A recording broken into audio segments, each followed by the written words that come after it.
আমার আসলে কিন্তু আজকে আপনি দেখছেন যে আমার এই 25 বছর কিন্তু ঈদ ছাড়াই সারা বছরই সিনেমা রিলিজ হয়েছে। কিছু কিছু মানুষ দেখবেন যে আপনার আমাদের একটা গল্প আছে, তাহলে ছেলে তো পড়াশোনায় ভালো, বলে যে পড়াশোনায় ভালো হলে পাশ করবে না। এবার পাশও করেছে, এবার বলে যে পাশ করেছে চাকরি পাবে না, বলে চাকরিও পেয়েছে, চাকরি পাবে বেতন পাবে না। বেতনই তো বেতনও পেয়েছে, সবকিছু তো ভালো, শেষমেশ বলে যায় বেশি ভালো ভালো না। তো কিছু মানুষ আছে তারা কথা বলেই যাবে, তারা বলেই যায় এটাই হবে না ওটাই হবে না, এখন কেন ইচ্ছারা সিনেমা রিলিজ করে না। আরে ভাই, গত 25 বছর ধরে ঈদের বাইরে সিনেমা রিলিজ করে প্রমাণ করতে করতে করতে করতেই 25 বছর পার হয়ে গেছে।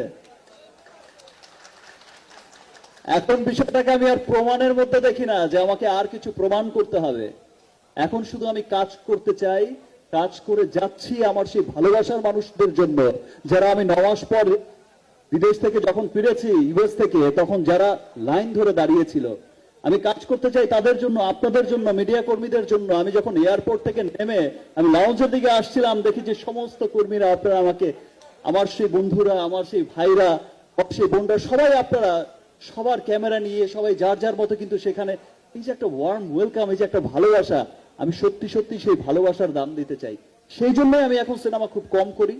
আমি চেষ্টা করছি যে খুব ভালো ভালো বেছে বেছে সিনেমা করতে। আরেকটা জিনিস, যে যদি কোয়ালিটি সিনেমা না হয়, আমরা হয়তো অনেক কথা বলে যাচ্ছি, আপনারা দেখছেন যে কোয়ালিটি সিনেমা না হলে আমাদের দেশে মাল্টিপ্লেক্সে বা সিঙ্গেল স্ক্রিনে চলে না, আর বিদেশে চলা তো অনেক দূরের কথা। একটা ইংলিশ সিনেমার পাশে, একটা বলিউডি হলিউডি সিনেমার পাশে আমার সিনেমাটাকে স্থান দেবে, একটু কোয়ালিটি লাগবে। তো দ্যাটস ওয়াই ভালো কোয়ালিটির সিনেমা করে যাচ্ছি। ইচ্ছারাও সামনে ছবি রিলিজ হচ্ছে, আগামীতে দরদ রিলিজ হচ্ছে, সেটা ইচ্ছারা আছে।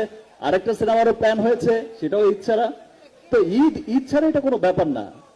কারো কথায় কান না দিয়ে আমরা সকলে একসাথে বাংলা সিনেমার উন্নয়নে কাজ করব। যারা ভুলভাল কথা বলে, বাংলা সিনেমাকে পিছিয়ে রাখতে চায়, এই দোষ ওই দোষ এই দোষ, শুধু দোষের মধ্যেই ফেলে রাখতে চায়, তারা আসলে গুণটাকে না দেখে না, তারা গুণটাকে ঢেকেই, বিকজ তারা হচ্ছে বেগুন, তাদের নিজেদেরই কোনো গুণ নেই। সে কোনো বেগুনের কথা না শুনে ভালো বাংলা সিনেমার সাথে থাকুন, যে কারো ভালো বাংলা সিনেমাকে সাপোর্ট করুন, সেটা আমার হোক আর যারই হোক। Thank you.